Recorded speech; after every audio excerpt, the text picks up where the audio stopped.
নমস্কার, গল্পকথক রীতি চ্যানেলে আপনাদের সবাইকে স্বাগত। শুরু করছি আজকে আরোগ্য নিকেতন উপন্যাসের ষোড়শ পর্ব।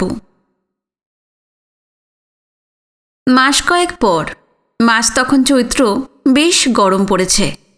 অপরাহ্ন বেলায় আরোগ্য নিকেতনের বারান্দায় শেতাবের সঙ্গে মশাই দাবায় বসেছিলেন। মশাই ক্রমাগত হারছিলেন। বাঁ হাতে ডান হাতের কবজিটি ধরে বসে চাল ভাবছিলেন। হঠাৎ বললেন, না না না না, মাথ ঠেকানো যাবে না, আবার আমার হার। তোর কি হলো বল দেখি। মশাই হাসলেন। খেলায় একেবারেই মন নেই? কি হয়েছে আজকাল?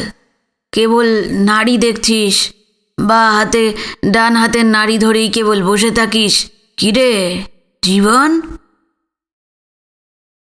মশাই হাসলেন, হেসে বললেন, না, কিছুই না, তবে আর ভালো লাগে না রে, তাই দেখি, কিন্তু না, কিচ্ছু পাই না। শেতাব দীর্ঘ নিঃশ্বাস ফেলে উদাস হয়ে বসে রইল। দাবা সাজাতে ভালো লাগলো না। বাড়ি থেকে এই মুহূর্তে বেরিয়ে এলো সীতা, সেই নার্স মেয়েটি। চায়ের বাটি হাতে এসে বাটি দুটো নামিয়ে দিয়ে বলল, চললাম দাদু, আজ সন্ধে থেকেই ডিউটি।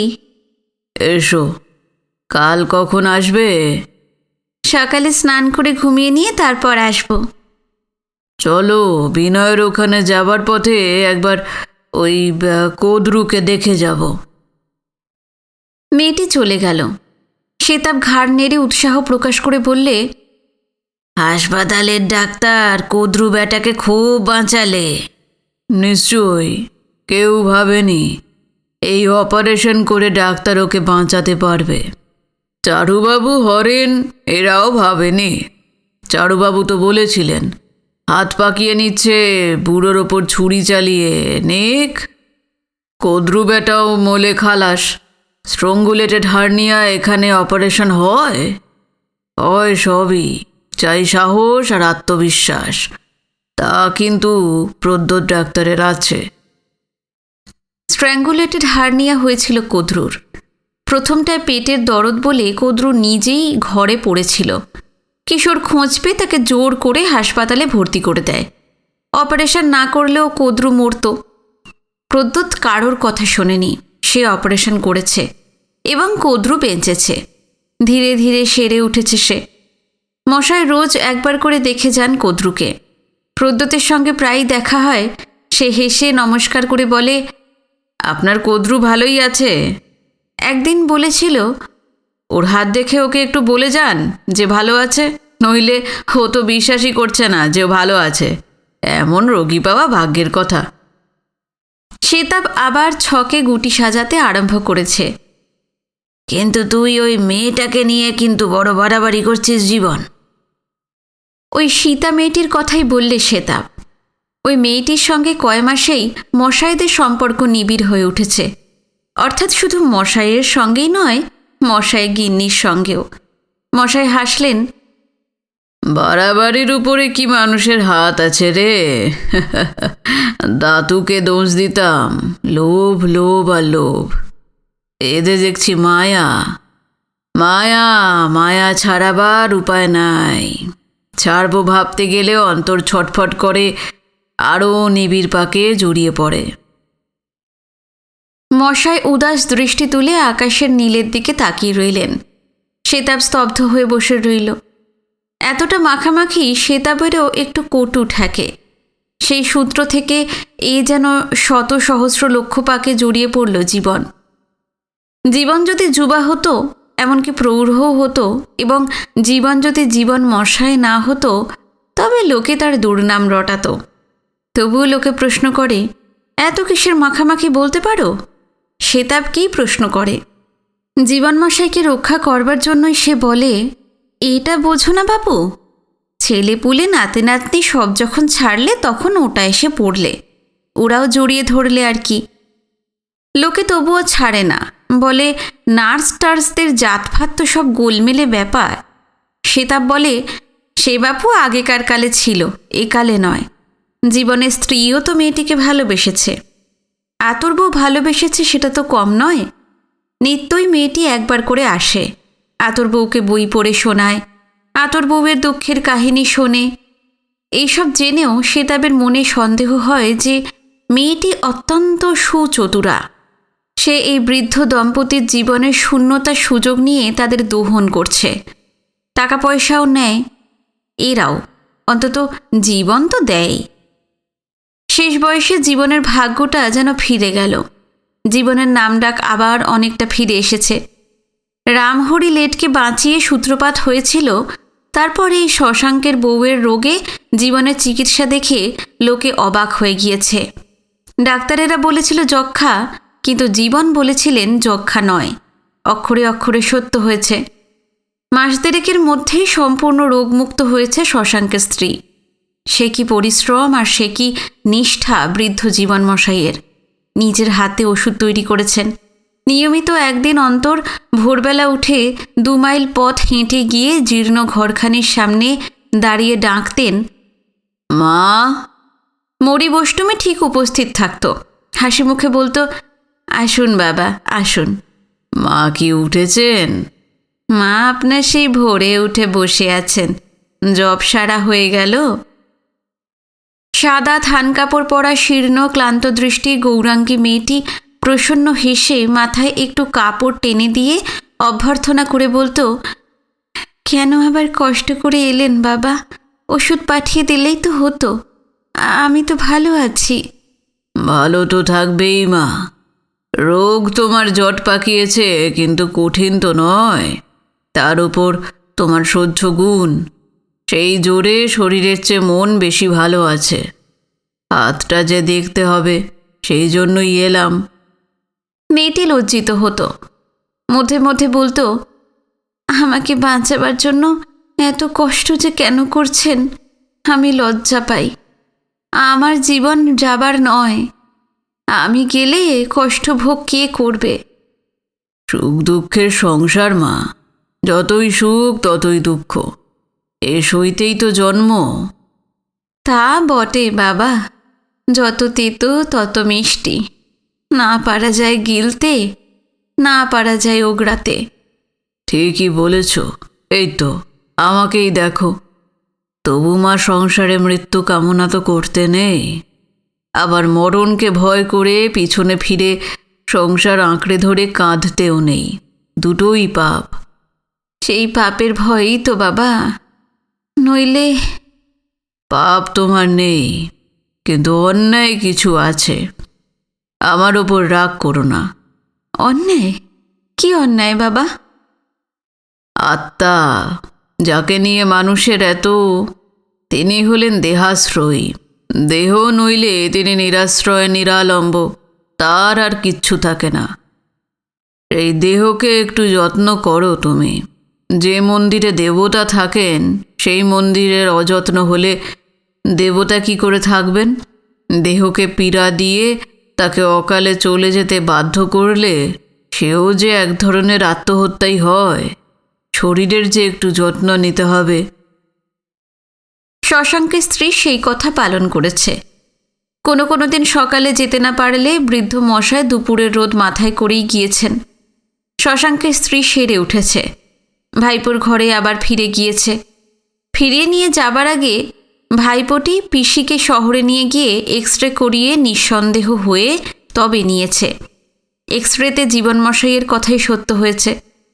আজও মধ্যে মধ্যে মরিবষ্টমী ভিক্ষার ঝুলি কাঁধে ভিক্ষার পথে এসে জয় গোবিন্দ বলে তার কাছে দাঁড়ায়।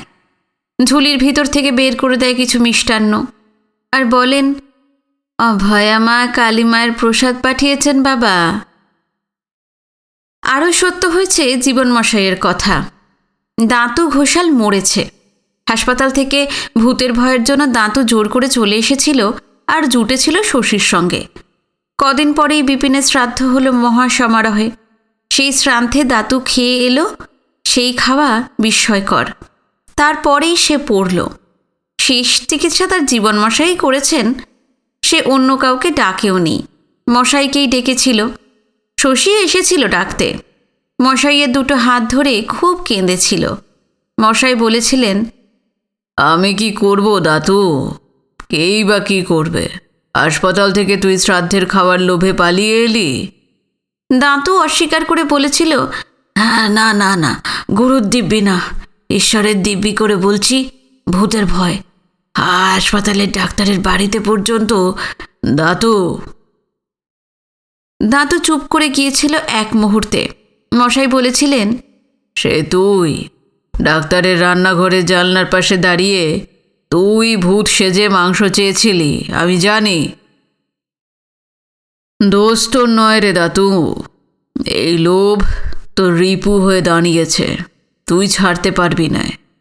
তোর ইতিহাস আমি জানি, তাই এত জোর করে বলেছিলাম দাতু, এতেই তোকে যেতে হবে। হাসপাতালের ডাক্তার জানে না তোর ইতিহাস, হয়তো আমার মতো বিশ্বাস করে না, তাই বলেছিল তোকে বাঁচাবে। দাঁতু ফুঁপিয়ে ফুঁপিয়ে কেঁদেছিল। মশাই বলেছিলেন, ভয় কি রে, মরতে তো সবাইকেই হবে একদিন, আমিও মরব। মানুষ জন্মায়, সে কি হবে, তার কত সুখ কত দুঃখ এ কেউ বলতে পারে না, সবই তার অনিশ্চিত। নিশ্চিত কেবল একটি কথা, সে একদিন মরবে। আর বয়স তো কম হলো না, সাহস কর, ভগবানের নাম নে। মরণকে যত ভয় করবি ততই কাঁদতে হবে। ভয় করিস নে, দেখবি মরণই তোর সত্যিকারের সুখ। এই ভাঙা জরা দেহ এই দিয়ে কি করবি, পাল্টে ফেল, পাল্টে ফেল। দাঁতু অনেকক্ষণ কেঁদে তারপর বলেছিল, এবার আমাকে বাঁচাও, আর লোভের খাওয়া খাবো না আমি, দেখো। চেষ্টা আমি করব রে, তবে বলাই ভালো রে দাঁতু, দেহে আর তোর কিছু নাই, নারীতে বলছে জি জি জি জি জি জি জি জি জি জি। মশাইয়ের কথার মাঝখানেই দাঁতু চিৎকার করে উঠেছিল। মৃত্যুর সময়ও মশাই উপস্থিত ছিলেন। প্রায় শেষ মুহূর্ত পর্যন্ত জ্ঞান ছিল দাঁতুর, শুধুই কেঁদেছিল, চোখ দিয়ে অনর্গল ধারে জল পড়েছিল। মশাই একবার জিজ্ঞাসা করেছিলেন, কি হচ্ছে তোর? জানি না, জানি না, ভয় ভয় লাগছে, ভয় লাগছে। সেই বহুকালের, সেই আদিকালের, সেই পুরনো কথা, ভয় ভয় আর মহাভয়। মহা অন্ধকার, মহাশূন্য, নিঃশ্বাস নেবার বায়ু নেই, দাঁড়াবার স্থান নেই, কিচ্ছু নেই, কেউ নেই, আমিও নেই। ক্ষণিকের জন্য মশাইকেও যেন তার ছোঁয়াচ লেগেছিল। গভীর স্বরে তিনি ডেকে উঠেছিলেন পরমানন্দ মাধবকে। শ্বেতাবও ছিল মশাইয়ের সঙ্গে। দাঁতু তারও পাঠশালার সহপাঠী, দেখতে গিয়েছিল। শ্বেতাব মশাইয়ের হাতখানা চেপে ধরেছিল। সেই অবধি জীবনের সব ভালো চলেছে, উপার্জনও বেড়েছে। শ্বেতাবের ধারণা, এই সীতা মেয়েটি এইসব দেখে শুনেই এমন করে আঁকড়ে ধরেছে মশাইকে, আলোকলতার মতন আকাশপথে এসে বুড়ো শালের মাথায় পড়ে তাকে ছেয়ে ফেলেছে, তার রস শোষণ করছে। এই কারণেই শ্বেতাব সন্তুষ্ট নয়। সে বলে, আজও বললে, তবু বলবো জীবন, বাড়াবাড়ি কিন্তু লোকের চোখে ঠেকছে। কোথাকার কোন বংশের কি ধরনের মেয়ে তার ঠিক নাই, আর তোর হলো মশাইয়ের বংশ। মশাই হেসে বললেন, মশাইয়ের বংশের অবস্থাটাও ওই মেয়েটির মতোই, সেটা কি তফাৎ আছে বলতো? আর আরও কিছু বলতে যাচ্ছিলেন, কিন্তু হঠাৎ থেমে গেলেন। কথা বন্ধ করে মশাই যেন উৎকর্ণ হয়ে উঠলেন। কে কে কাঁদছে না শ্বেতাব? হ্যাঁ, কাঁদছে তো। কার অসুখ ছিল? চোখ তোল তো শ্বেতাব, একবার দেখি। বৃদ্ধ শ্বেতাব এইসব বিষয়ে নিরাসক্তির কোঠায় পৌঁছেছে। সে আর একবার বললে, কার আবার কি হলো? বলেই হুঁকোটা তুলে নিল। বোধহয় মতি কর্মকারের বাড়িতে কারোর কিছু হয়েছে। ওর মায়ের সেই ব্যাপার থেকে ওরা শুধু আমাকে ডাকে না, কথায় কথায় খালি হাসপাতালে ছোটে। অন্য কারোর বাড়িতে অসুখ থাকলে অবশ্যই তিনি জানতেন। মশাইয়ে তার জন্য কোনো ক্ষোভ নাই, মতির উপর রাগও করেন না। তিনি জানেন, তার চেয়ে কেউ ভালো জানে না যে তারা যে তাকে ডাকে না, আসে না, সেটা অবিশ্বাসের জন্য নয়, ডাকে না লজ্জায়। মতির মা তার নিদান ব্যর্থ করে বেঁচেছে সেই লজ্জায় তাকে ডাকতে পারে না। মতি পর্যন্ত তার সামনে আসে না, আড়াল দিয়ে হাঁটে। কিন্তু হলো কি? মশাই তাড়াতাড়ি জুতো পরে বেরিয়ে পড়লেন। খানিকটা গিয়েই থমকে দাঁড়ালেন। মতির মা কি তবে গেল? না না, মতির বাড়িতেই কান্না বটে, কিন্তু সকলের কণ্ঠস্বরকে ছাপিয়ে উঠেছে মতির মায়ের কণ্ঠস্বর। ওরে বাবা রে, আমার এ কি সর্বনাশ হলো রে! তোমাকে আমি ছাড়ব না। তুমি আমার নাতিকে বাঁচিয়ে দিয়ে যা, নইলে তুমি কেন আমাকে বাঁচালে রে? মশাই দ্রুত হেঁটে মতির বাড়ির সামনে গিয়ে দাঁড়ালেন। এই মুহূর্তেই হাসপাতালের ডাক্তার বাড়ি থেকে বেরিয়ে এলেন। মশাইয়ের সঙ্গে তার চোখাচোখি হয়ে গেল। পিছনে পিছনে বাড়ি থেকে পাগলিনীর মতন বেরিয়ে এলো মতির মা। খুঁড়িয়ে চললেও ছুটে এসে সে হাসপাতালের ডাক্তারের সামনে দাঁড়ালো। না না না, তুমি তুমি বাঁচিয়ে দিয়ে যাও, বাঁচিয়ে দিয়ে যাও। পায়ের উপর আছড়ে পড়ল সে। হাসপাতালের ডাক্তার দাঁড়াতে বাধ্য হলেন। বললেন, ছাড়ো ছাড়ো, পথ ছাড়ো। তবে আমাকে মেরে দিয়ে যাও, বিষ দাও, মরণের ওষুধ দাও। মতির মা। মতির মা তার মুখের দিকে চেয়ে নতুন করে বিলাপ শুরু করবার চেষ্টা করলে, কিন্তু জীবন মশাই সেই গম্ভীর কণ্ঠেই বললেন, ওঠো ওঠো, চুপ করো, সব কিছুর একটা সীমা আছে। হলো কি? কার অসুখ করেছিল? চিৎকার করেই মতির মা কি বলতে গেল, কিন্তু মশাই বললেন, এমন করে নয়, ধৈর্য ধরো, ধৈর্য ধরে বলো। এবার হাসপাতালের ডাক্তার বললেন, মতির বড় ছেলেটি মারা গেল। হ্যাঁ?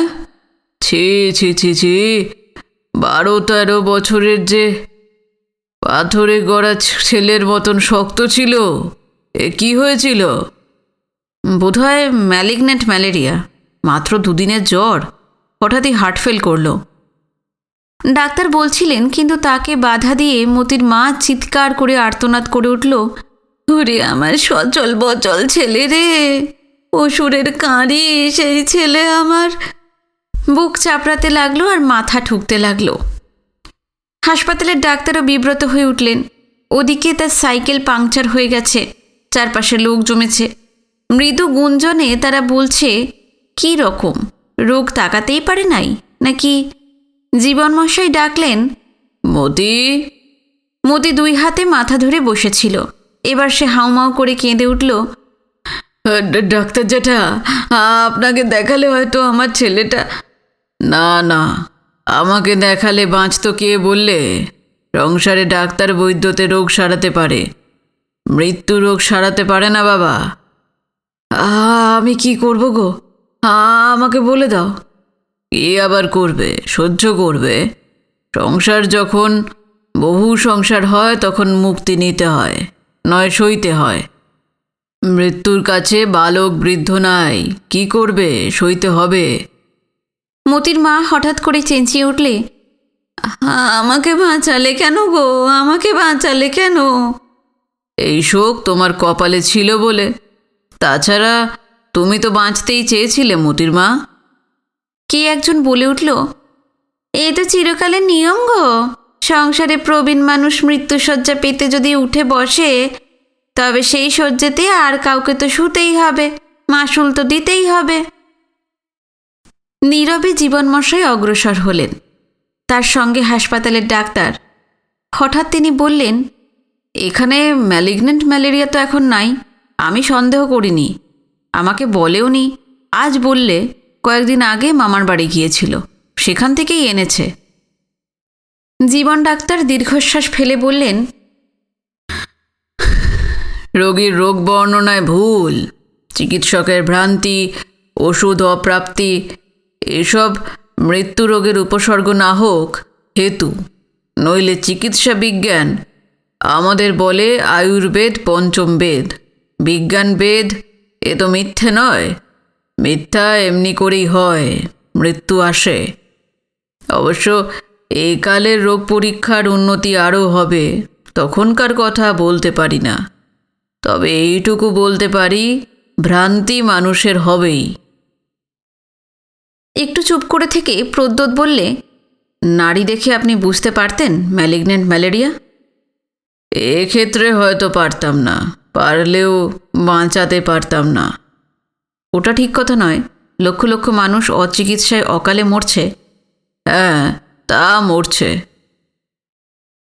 এরপর দুজনেই নীরবে পথে হাঁটতে লাগলেন।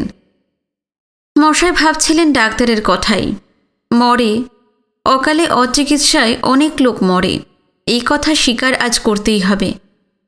হঠাৎ হাসপাতালের ডাক্তার নিস্তব্ধতা ভঙ্গ করে বললেন, কিন্তু মতির মাকে আজ আপনি যে কথাগুলো বললেন সে আমার বড় ভালো লাগলো। ঠিক কথা মশাই, জীবনে যখন সময় আসে তখন মুক্তি নিতেই হয়। আমার শাশুড়ির দিদিমা আছেন, 3 কুলের সব গিয়েছে, তিনিই কেবল আছেন। আমি গেলেই তিনি বলেন, তুমি তো ডাক্তার, আমার কান আর চোখ দুটো সারিয়ে দাও তো। এই যে মতির মা, আপনি ওকে যা বলেছিলেন অপারেশন না হলে তাই হতো, বুড়ি কিন্তু মরতো। কিন্তু আপনি ওকে গঙ্গা তীরে যেতে বলায় ওর সে কি কান্না তখন। আমার পায়ে ধরে বললে আমাকে বাঁচান, এই রোগে আমি মরতে পারবো না, এই অপঘাত মৃত্যু, এতে মরে আমি শান্তি পাবো না, আমার গতি হবে না। ওটা ছলো না ডাক্তারবাবু। মানুষ যেখানে অতি মায়ায় অতি মোহে বদ্ধ হয়, মৃত্যু ভয়ে কাতর হয়, তখন নানা ছুতোয় বলে, আমি এই জন্যে বাঁচতে চাই, আমাকে বাঁচাও। মৃত্যু ভয় যে মানুষের একটা বড় লজ্জা, তাই ঢাকে। ঠিকই বলেছেন। এমন কথাই আমাকে বলেছিল মতির মা। বলেছিল, আর স্বাদ আমার একটা আছে, বড় নাতির বউকে দেখতে স্বাদ আছে। মতির মা আবারও অসুখ করলে নতুন স্বাদের কথা বলেই বাঁচবে। কিন্তু কিন্তু এই ছেলেটার যাওয়াটা বড় মর্মান্তিক। বড় সবল স্বাস্থ্য ছিল ছেলেটার, একজন বলশালী লোক হতো, স্কুলে পড়তো, বাপের কামারশালে বাপকে সাহায্য করত, হাতুড়ি পিটত। ওকে দেখলেই মনে পড়তো মঙ্গল কাব্যের বালক কালকেতুকে। অকাল মৃত্যুর চেয়ে মর্মান্তিক আর যে কিছু নেই। একে রোধ করাই এ সংসারে সবচেয়ে বড় কল্যাণ, সবচেয়ে সুখের। মৃত্যু এখানে মৃত্যুই, বৃদ্ধ বয়সে সে অমৃত। হাসপাতালের ডাক্তার বললেন, আজকের কথা চিরদিন আমার মনে থাকবে। আমি বড় বিব্রত হয়ে পড়েছিলাম। না না না, আপনি কেন বিব্রত হবেন? আপনি তো চেষ্টা ত্রুটি করেননি, আপনি আর কি করবেন? হাসপাতালের সামনে এসে পড়েছিলেন তারা। ডাক্তারের চাকর ভিতর থেকে ছুটে এসে ফটকটি খুলে দিল। ডাক্তারের স্ত্রী বারান্দায় এসে দাঁড়িয়েছে, বোধ করি সবিস্ময়ে দেখছে। দূরে হাসপাতালের কাছাকাছি ছোট কোয়ার্টারটির বারান্দায় দাঁড়িয়ে আছে সীতা, সেও দেখছে।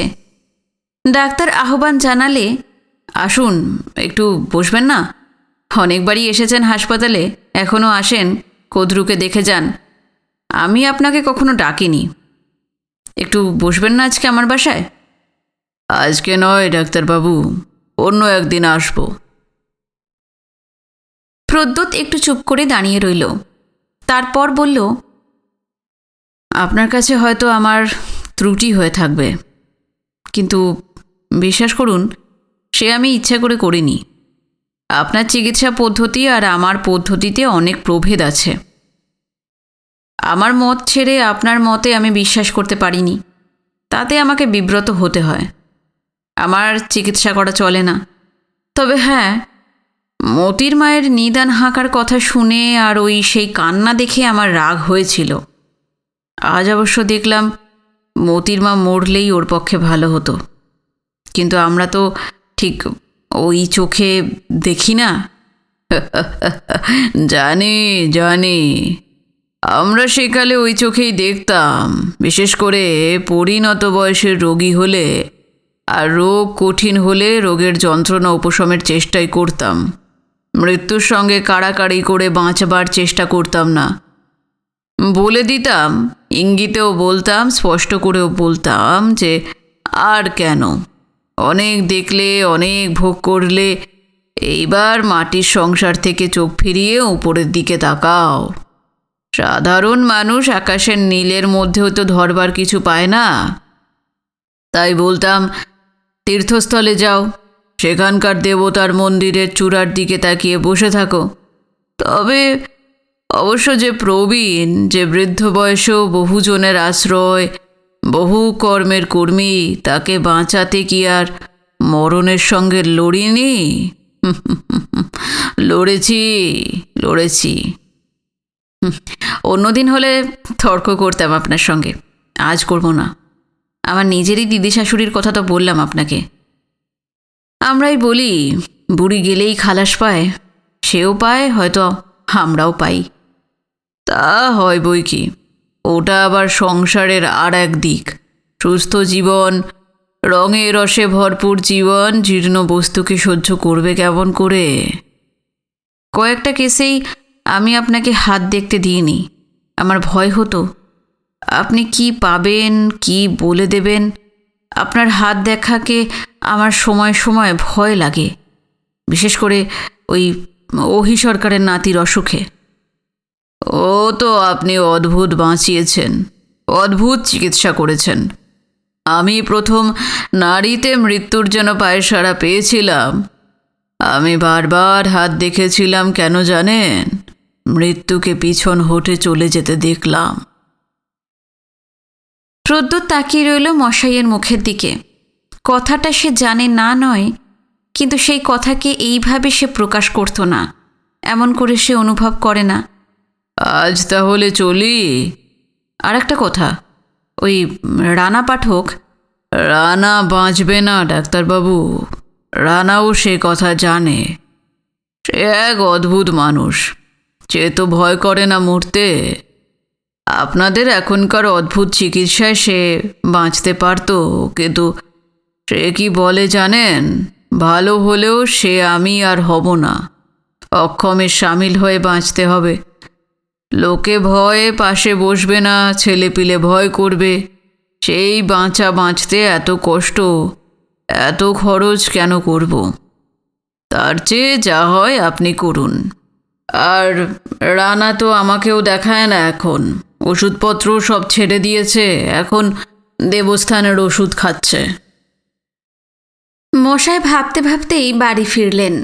রানাকে যদি বাঁচাতে পারতেন, রানাকে সারাতে পারত এই প্রদ্যোৎ রায়। হ্যাঁ, পারত। তাদের চিকিৎসাও ছিল, কিন্তু সেই চিকিৎসার তার আয়োজন নাই, আর এতখানি শক্তিও ছিল না। না, ছিল না। এই চিকিৎসা শাস্ত্র বিপুল গতিবেগে এগিয়ে চলেছে। অনুবীক্ষণ যন্ত্র খুলে দিয়েছে দিব্যদৃষ্টি, বীজাণুর পর বীজাণু আবিষ্কৃত হচ্ছে, রোগোৎপত্তির ধারণার আমূল পরিবর্তন হয়ে যাচ্ছে। আজ সবই প্রায় আগন্তুক ব্যাধির পর্যায়ভুক্ত হয়ে গেল। সবের মূলেই বীজাণু, বীজাণু, জীবাণু, কৃমি জাতীয় সূক্ষ্ম কীট, তারপর আছে ভাইরাস। খাদ্যে, জলে, বাতাসে তাদের সঞ্চরণ, মানুষের দেহে তাদের প্রবল বিস্তার। তাদের শাস্ত্রে পড়েছিলেন, দক্ষ যজ্ঞে রুদ্রমূর্তি শিবের ক্রোধ নিঃশেষে হয়েছিল জ্বরের সৃষ্টি, নানান আকার, নানান প্রকার। আচার্যেরা তাদের প্রকৃতি নির্ণয় করে নামকরণ করেছিলেন। চন্দ্র দেবতার উপর দক্ষ প্রজাপতির অভিশাপ থেকে যক্ষার উৎপত্তি হয়েছিল। অতিরমণ দোষী যক্ষার আক্রমণের বড় কারণ বলে ধরতেন। আজ খাদ্যাভাব যক্ষার প্রধান কারণ। প্রতিটি জ্বরের কারণ আজ ওরা অনুবীক্ষণে প্রত্যক্ষ করছে। কত নতুন জ্বর! এই তো কালা জ্বর ধরা পড়ল তার আমলেই। কালা জ্বরের ওষুধ ব্রহ্মচারী সাহেবের ইঞ্জেকশন, ফ্রন্টসিল, সালফা গ্রুপ, তারপর পেনিসিলিন, টেরামাইসিন, ওষুধের পর নতুন ওষুধ। শুনছিলেন সেদিন হরেনের কাছে, পেনিসিলিন চোখে দেখেছেন, বাকিগুলি দেখেননি। আরও কত ওষুধ বেরিয়েছে তিনি হয়তো শোনেননি। আল্ট্রাভায়োলেট রশ্মি দিয়ে চিকিৎসা, রক্ত, পুঁজ, থুতু, মলমূত্র, চামড়া পরীক্ষা, ব্লাড প্রেশার পরীক্ষা, এক্স রে পরীক্ষা। যক্ষায় আক্রান্ত শ্বাসযন্ত্র চোখে দেখা যায়, তেমনই ওষুধ। টিবিতে স্ট্রেপ্টোমাইসিন শক্তিশালী ওষুধ। স্ট্রেপ্টোমাইসিন ছাড়াও পিএসএস বলে একটা ওষুধ বেরিয়েছে বলে তিনি শুনেছেন। দুটোর একসঙ্গে ব্যবহারে নাকি আশ্চর্য ফল পাওয়া যায়। এছাড়া অস্ত্রচিকিৎসার কথা শুনেছেন।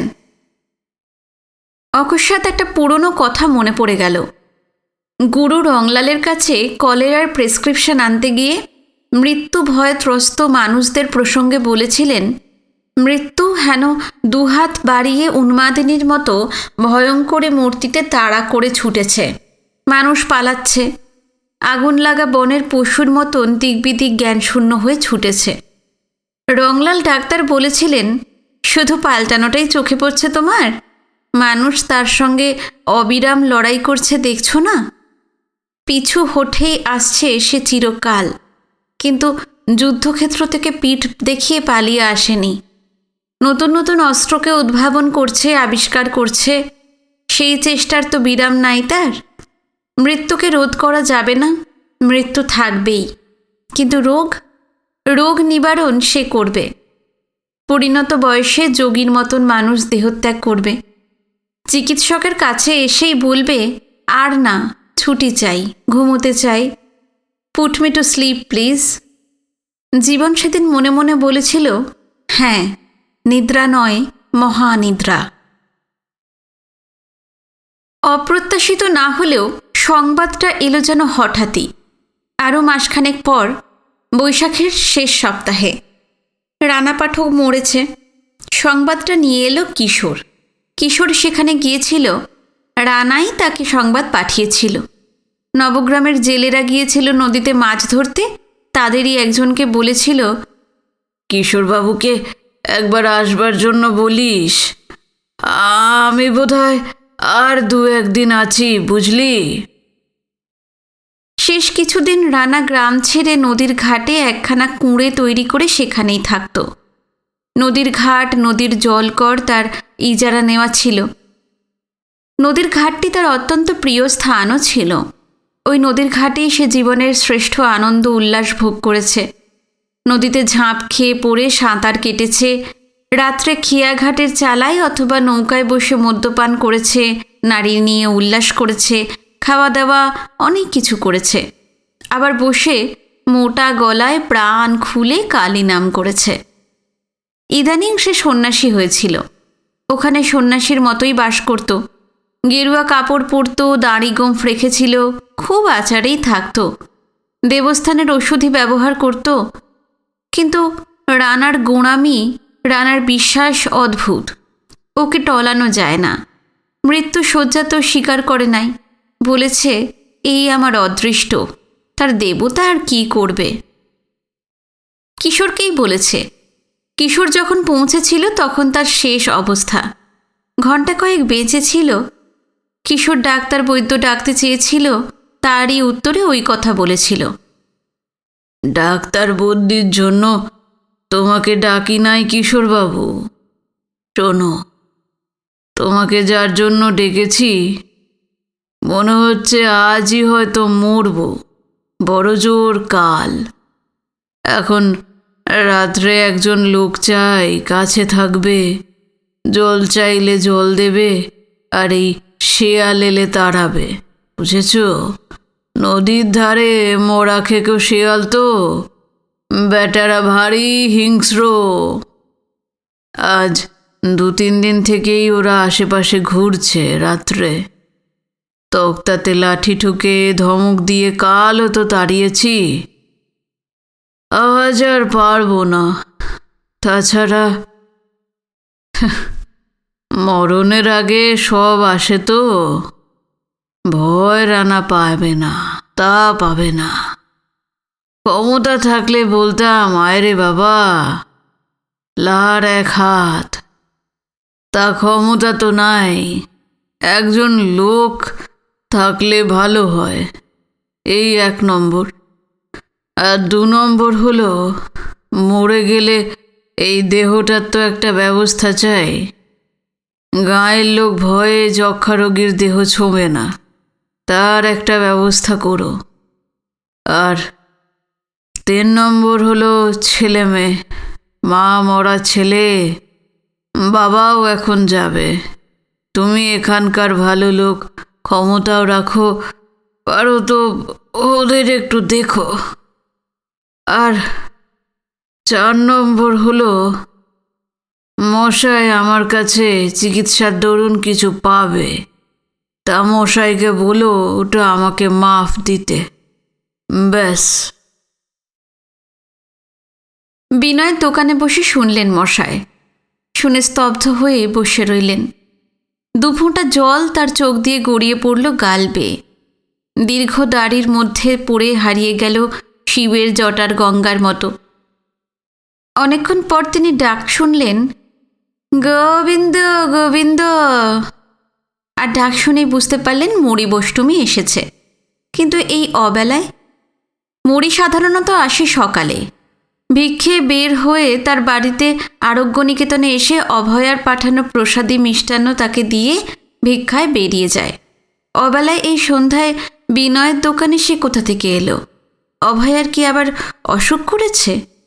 রানার শেষকৃত্য করে ক্লান্ত কিশোর ও পাশের চেয়ারে বসে ঘুমিয়ে গিয়েছে। মশায় নির্জন অবসরে নিজের নাড়ি ধরেই বসেছিলেন। ওটা এখন একটা অভ্যাসেই দাঁড়িয়ে গিয়েছে। মরির কণ্ঠস্বর শুনে তিনি হাত ছেড়ে দিয়ে ডাকলেন, মরি। প্রণাম বাবা। তুই এই অসময়ে? আজ এই ফিরবার পথে। ঝুলি থেকে 5টি আম বের করে নামিয়ে দিলে মরি। হেসে বললে, মায়ের গাছের আম প্রথম পেকেছে। মা কালীর জন্যে সব ভাগ্যেই কটি তুলে রেখে 5টি আপনার তরে দিয়ে বললে, দিয়ে এসো মরি। তা আজ আবার আমাদের ওই গোপীনাথপুরের রাতে অষ্টপ্রহরের ধুলোট ছিল। বৈষ্ণব সেবা রান্নাবান্নার কাজ করে হাত ধনি করতে গিয়েছিলাম। ফল জিনিস তো দিবসের মধ্যে নষ্ট হবে না, বরং মজে মিষ্ট হবে, খাবার উপযুক্ত হবে। বৈষ্ণবী মরিদের কথাবার্তার এই ধরনটি আজ বিরল হয়ে এসেছে। কথার ও কণ্ঠস্বরের মিষ্টতা, মাধুর্য চিরকালই দুর্লভ। মরির মধ্যে দুইই আছে। মশায় ভারী তৃপ্তি পান। মরি বললে, সেখান থেকেই তো ফিরছি। সায়ংকালে আজকাল আপনি এইখানে অধিষ্ঠান করেন আমি তো জানি, তাই এইখানেই দিয়ে গেলাম। আটির গাছের দেশি আম, কিন্তু শ্রদ্ধার এবং কৃতজ্ঞতার মিষ্টতায় ও মাধুর্যে অমৃত ফল। মুহূর্ত পূর্বের বৈরাগ্য গৈরিক উদাসীন পৃথিবী যেন এক মুহূর্তেই গাঢ় মমতায় সবুজে কোমল হয়ে উঠল। মরি বললে, মা আরেকটি কথা বলেছেন। কি কথা? এই জ্যৈষ্ঠী মাসে মায়ের সাবিত্রী চতুর্দশীর ব্রত, সেদিন আপনাকে নেমন্তন্ন করেছে। মনে পড়ে গেল শশাঙ্কের মৃত্যু ধ্রুব জেনে তিনি অভয়াকে নিমন্ত্রণ করে পরিপাটি করে আমিষ খাওয়াতে চেয়েছিলেন। মনে পড়ল গলির মুখে প্রদীপ হাতে ধরে দাঁড়ানো অভয়ার সেই ছবিটা। আলোর ছটা পড়েছে সিঁথির সিঁদুরের উপর। চোখের তারা দুটির মধ্যে ভাসছে তার প্রতিবিম্ব। শিউরে উঠলেন মশাই। চোখ বুঝলেন তিনি। একটা দীর্ঘ নিঃশ্বাস ফেলে বললেন, সাবিত্রী চতুর্দশীর ব্রতের খাওয়ানো রাত্রে? এই বুড়ো বয়সে রাত্রে তো যেতে পারবো না মরি। সে কথা আমি বলেছিলাম বাবা মশাই, তা অভয়া মা বললে, তা তো বুঝি মরি, কিন্তু আমার তো ভারী ইচ্ছে হয়, তুই একবার বলে দেখিস। আরও একটি কথা বলেছে।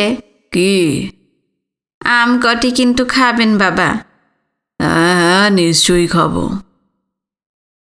পৃথিবীকে মধুর করে দিয়ে চলে গেল মরি। তিনি আবার ডাকলেন মরিকে, মরি, ওরে মরি। বাবা। বলিস আমি যাব, সাবিত্রী ব্রতে যাব। চলে যাব, ইন্দিরকে সঙ্গে নিয়ে চলে যাব। পৃথিবীতে আজ সব সংকোচ ঘুচে গিয়েছে, সব তিক্ততা মুছে গিয়েছে। তিনি যাবেন। মনের মধ্যে গান গুনগুন করছিল, নাম গান। রাত বেশ হয়েছে। নবগ্রামের লেনদেনের বাজারের আলোগুলোও ঝিমিয়ে পড়েছে। লণ্ঠনের কাছে কালি পড়েছে, পোলতেতে মামড়ি জমেছে। শিখাগুলো কোনোটা দুভাগ হয়ে জ্বলছে, কোনোটার একটা কোণ ধোঁয়াটে শিখা তুলে লম্বা হয়ে উঠেছে।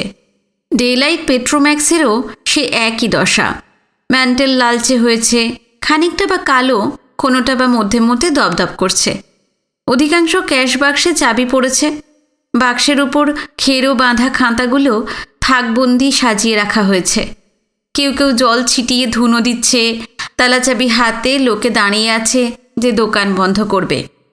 ধজু দত্তের বড় দোকান, ওখানে এখনও থাকবন্দি সিকি আধুলি সাজানো রয়েছে, নোটের থাক গুনতি হচ্ছে। দোকানটার পাশে একটা খোলা জায়গায় খান কয়েক গরুর গাড়ি আঁট লাগিয়েছে, গাড়ির তলায় খড় বিছিয়ে বিছানা পেতেছে। চৌমাথার মোড়ে চায়ের দোকানটায় এখনও জন চারেক আড্ডা জমাতে বসে আছে। ওপাশে সাধু খাঁদের নতুন একতলা বাড়িটার বারান্দায় চারুবাবু আর প্রদ্যোৎ বসে রয়েছে। এইটাই ডাক্তারদের কোঅপারেটিভ মেডিকেল স্টোর্স। এদের হ্যাজাক আলো নতুন, এখনও সমান তেজে জ্বলছে। প্রদ্যোৎ ডাক্তার কবে ফিরল? সেই মতির ছেলের মৃত্যুর পর প্রদ্যোৎ হঠাৎ ছুটি নিয়ে সস্ত্রীক কলকাতা চলে গিয়েছিল। লোকে গুজব করেছিল প্রদ্যোৎ ডাক্তার মতির ছেলের মৃত্যুর ওই ব্যাপারটায় মনে মনে খুব ঘা খেয়েছে। সেই লজ্জায় এখান থেকে ট্রান্সফারের জন্য চেষ্টা করতেই ছুটি নিয়ে কলকাতা চলে গেল। কিন্তু সীতা বলেছিল না, উনি কলকাতায় গেলেন এখানকার ক্লিনিকের জন্যে। বিপিনবাবু 5,000 টাকা দিয়ে গেলেন। ওই টাকাটা গভর্নমেন্টের হাতে দিয়ে আরও কিছু স্যাংশন করিয়ে যাতে তাড়াতাড়ি হয় তারই চেষ্টা করতে গিয়েছেন। কলকাতার অ্যাসেম্বলির কোনো মেম্বারকে ধরে চিফ মিনিস্টার ডক্টর রায়ের সঙ্গে দেখা করবেন বলে গেছেন। অন্তত যে টাকাটা হাতে পেয়েছেন তা দিয়ে যতটুকু হয় সেই সব কিনেই তিনি ফিরবেন। প্রদ্যোৎ ডাক্তার শক্ত লোক, তাহলে সে যন্ত্রপাতি নিয়েই ফিরেছে। সীতা আরও বলেছিল, তবে ডাক্তারবাবু একটু মনমরা হয়েছেন বটে। আপনাকে উনি মুখে যাই বলে থাকুন, মনে মনে আপনার ওপর বেশি চটেছেন। তাই কি? সে কথা মশাইয়ের ঠিক মনে হয় না। সীতার কথার কঠিন প্রতিবাদ করতে পারেননি, কিন্তু মিষ্টি মৃদু প্রতিবাদ করেছেন। বলেছেন, না না, তুমি ভাই ভুল করেছ। ভদ্রলোককে আপনি ঠিক জানেন না দাদু। একটি কথা ভুলে যান না উনি, আর অত্যন্ত হামবড়া লোক। এখানকার কোনো ডাক্তারকেই উনি ভালো বলেন না। আপনাকে আমি দাদু বলি, আপনার বাড়ি আসি, আমার উপরেও মনে মনে চটা। শুনে একটু দুঃখই পেয়েছিলেন। একটি অতি সাধারণ মেয়ে তার জীবনের জন্য তার প্রতি কৃতজ্ঞ, শুধু কৃতজ্ঞ এইটুকু মাত্র। এর জন্য রাগ? সামান্য মানুষ, তার কৃতজ্ঞতা, তার প্রশংসা, তার কতটুকু মূল্য? তবে বিচিত্র, কতকাল আগে ওর নিতান্ত শৈশবে মেয়েটিকে বাঁচিয়েছিলেন, সে কথা তিনি নিজেই ভুলে গিয়েছিলেন। মেয়েটি তো ওই কথাটি মনে করিয়ে দিয়েছিল। 1930 সাল, এখানকার সাব রেজিস্ট্রি অফিসে এসেছিল এক হেড ক্লার্ক, রামলোচন সরকার। একমাত্র বিধবা মেয়ে, স্ত্রী আর বিধবা মেয়ের কোলে একটি শিশু মেয়ে নিয়ে এসে মশাইদের গ্রামে বাসা নিয়েছিল। এখানে ছিল মাত্র মাস 8 ওর মা সরকারের বিধবা মেয়েটির খুব অসুখ নিয়েই এসেছিল। বাঁচবে বলে কেউ আশা করেনি, মশাই চিকিৎসা করে বাঁচিয়েছিলেন। এই মেয়েটি তখন কঙ্কালসার শিশু। 31 সালের আশ্বিনে যে মারাত্মক ম্যালেরিয়ায় শিশু মরক হয়েছিল, সেই ম্যালেরিয়ায় এই মেয়েটিও যায় হয়। তাকেও তিনি নাকি বাঁচিয়েছিলেন। সেদিন বাড়িতে এসে পরিচয় দিয়ে ও যখন এসব কথা বললে, তখনও তিনি চিনতে পারেননি। চিনেছিলেন আতর বউ। বললেন, সেই হাড় জিরজিরে মেয়েটা তুই? এমন হয়েছিস? হ্যাঁ, আমি যে তোকে কত কোলে করে তেল মাখিয়ে রোদে ভেজেছি রে। তখন তার ধীরে ধীরে মনে পড়েছিল, অত্যন্ত মধুর মনে হয়েছিল। অকস্মাৎ যেন রৌদ্রদগ্ধ আকাশ থেকে এক বিন্দু মধু ছিটিয়ে দিয়েছিলেন বিধাতা। পৃথিবীতে এ দুর্লভ, কিন্তু মূল্য তো এর কিছু নাই। মধ্যে মধ্যে মনে হয় চিকিৎসক জীবনের নিদান হাঁকার পাওনা বিধাতা মিটিয়েছেন। শশাঙ্কর বউয়ের অভিশাপে আর মানুষ বাঁচানোর পাওনা মিটিয়েছেন এই সীতা মেয়েটির কৃতজ্ঞতায়। মেয়েটার জ্ঞান ছিল না তখন, মায়ের কাছে শুনে ঠিক মনে রেখেছে। কে মশাই নাকি? আলোকোজ্জ্বল চৌমাথাটায় আত্মগোপন করে যাওয়া আর যায় না। চারুবাবু ডাক্তার দেখতে পেয়েছেন, দাঁড়াতে হলো। মশাই ফিরে দাঁড়িয়ে বললেন, হ্যাঁ, বসে আছেন? তারপর প্রদ্যোৎবাবু কবে ফিরলেন? নমস্কার। প্রতি নমস্কার করে প্রদ্যোৎ বললে, এই তো আজ 4 দিন হয়ে গেল। 4 দিন? তা হবে। আজ কয়েকদিনই সীতা আসেনি, দেখা হয়নি। একবার আসুন গো এখানে, আপনার জন্যই আমরা বসে আছি। আমার জন্য? শঙ্কিত হলেন মশাই। আবার কোন অভিযোগ? কি হলো? আবার কি করেছেন তিনি? মনের মধ্যে অনেক সন্ধান করলেন, কই কারোর নিদান তো তিনি হাঁকেননি। তবে কি রানার কথা? এরা কি বলবেন যে তিনি আশা দেননি বলেই হতাশাতেই রানা দেবস্থলে চিকিৎসার নামে অচিকিৎসায় মারা গেল? অথবা বলবেন দেবস্থলে যেতে তিনিই তাকে উৎসাহিত করেছিলেন? চারুবাবু বললেন, এই প্রদ্যোৎবাবুর স্ত্রীর জ্বর, একবার আপনাকে দেখতে হবে। প্রদ্যোৎবাবুর স্ত্রীর জ্বর? আমাকে দেখতে হবে? হ্যাঁ, কলকাতা থেকে এই জ্বর নিয়ে এসেছেন, কিন্তু জ্বরটা যেন কেমন লাগছে। অ্যান্টেরিক তো বটেই, টাইফয়েডের লক্ষণও রয়েছে। আর 4 দিন না গেলে তো রক্ত পরীক্ষায় ধরা পড়বে না। আপনি একবার নাড়িটা দেখুন তো। টাইফয়েড হলে খুব ভেরুলেন্ট টাইপ। 4 দিন আজ, ফার্স্ট উইক, এরই মধ্যে জ্বর 3 ছাড়াচ্ছে। প্রদ্যোৎবাবু আমাকে ডেকেছিলেন, তা নিঃসন্দেহে বলতে পারবো না আমি। আপনি পারেন, নাড়ি দেখে আপনি পারেন, সে আমি গলা উঁচু করে বলি। ওকেও বলেছি। প্রদ্যোৎকে দেখিয়ে দিলেন চারুবাবু। এতক্ষণে প্রদ্যোৎ কথা বললে, ডায়াগনোসিস আপনার অদ্ভুত। আপনি শুধু বলে দেবেন যে টাইফয়েড কিনা। একটু হেসে মুখ তুলে ওদের দিকে তাকালেন। এতক্ষণ মাটির দিকে তাকিয়ে দাঁড়িয়েছিলেন তিনি। মুখ তুলে প্রদ্যোতের মুখের দিকে তাকিয়ে হেসে বললেন, চলুন। লাবণ্যবতী দীর্ঘাঙ্গী মেয়েটি নেতিয়ে পড়েছে। মুখখানি জড়োত্তাপে ঈষৎ রক্তাভ এবং ভারী হয়ে উঠেছে। ভ্রমরের মতন কোঁকড়ানো রুক্ষ চুল বালিশের নিচে খোলা রয়েছে। কপালের উপর কতক উঠছে। কপালে জলের পট্টি রয়েছে। চোখ বুজে সে শুয়ে আছে। স্বাস্থ্যবতী মেয়ে। ঘরে একটা বিচিত্র গন্ধ উঠেছে। ধূপকাঠি, ওডিকোলন, ফিনাইল, ওষুধ, এই সবেরই একটা মিশ্রিত গন্ধ। মাথার শিয়রে বসে রয়েছে নার্স সীতা। হ্যাঁ, সীতাই বসে রয়েছে। বাবা তার নারী পরীক্ষা বিদ্যার গুরু। তাকে স্মরণ করে তিনি মেয়েটির হাতখানি তুলে নিলেন। সেখানে রেখে আর একখানি, সেখানেও পরীক্ষা করে রেখে দিলেন। জ্বর অনেকটা, 3.5-এর বেশি মনে হচ্ছে, 4-এর কাছে। সীতা তার মুখের দিকে তাকিয়ে আছে, প্রতীক্ষা করছে কি বলবেন। প্রদ্যোৎ ডাক্তার স্ত্রীর মাথার কাছে ঝুঁকে মৃদু স্বরে সস্নেহে ডাকলেন, মঞ্জু। ভুরু দুটি ঈষৎ উপরের দিকে তুলে চোখ বুজে মেয়েটি সাড়া দিলে, এখানকার জীবনমশাই এসেছেন তোমাকে দেখতে। মেয়েটি চোখ খুললে, বড় বড় দুটি চোখ। এদিক থেকে ওদিকে চোখ বুলিয়ে মশাইকে দেখে আবার চোখ বন্ধ করলে। প্রদ্যোৎ ডাক্তার বললেন, মঞ্জু, তোমার জিভটা একবার দেখাও তো। মেয়েটি জিভ দেখালে। চারুবাবু সীতাকে বললেন, এই থার্মোমিটারটা দাও তো। না থাক, এর আগে কত ছিল? ডাক্তার একখানা খাতা এনে চোখের সামনে ধরলেন, 103.4। মশাই ঘর থেকে বেরিয়ে এলেন, বললেন, আরও কিছু বেড়েছে, 0.5 ডিগ্রি। প্রদ্যোৎ এসে কাছে দাঁড়ালো, মৃদুস্বরে প্রশ্ন করলে, টাইফয়েড? আজ ঠিক বলতে পারবো না, কাল সকালে একবার দেখে বলবো। আজ আমার মনটা একটু বিক্ষিপ্ত হয়ে রয়েছে। কিন্তু আমি যে ক্লোরোমাইসেটিন দেব ভাবছি, প্রথম সপ্তাহে জ্বর। বলেই তিনি ঘরের দিকে ফিরে বললেন, সীতা, কত দেখলে জ্বর? সীতা থার্মোমিটার হাতে বেরিয়ে এলো। প্রদ্যোৎ ডাক্তারের হাতে দিয়ে নীরবেই চলে গেল। কিন্তু একটি স্মিত হাস্যে মুখখানি তার উজ্জ্বল হয়ে উঠেছে। কারণ থার্মোমিটারে কালো দাগটি 104-এর দাগের 1 সুতো পিছনে এসে থেমে রয়েছে। প্রদ্যোৎ ডাক্তার দেখে বললেন, 4ই বটে। আজ আর বাড়বে না, আমি কাল সকালেই আসব।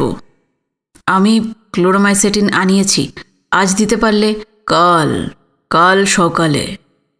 এই রোগে 8 ঘন্টায় কিছু যাবে আসবে না।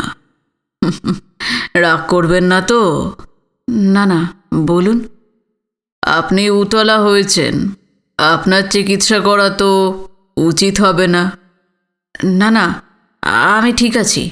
আর আমি তো চিকিৎসা করছি না, এই তো চারুবাবু আছেন, চারুবাবু চিকিৎসা করছেন।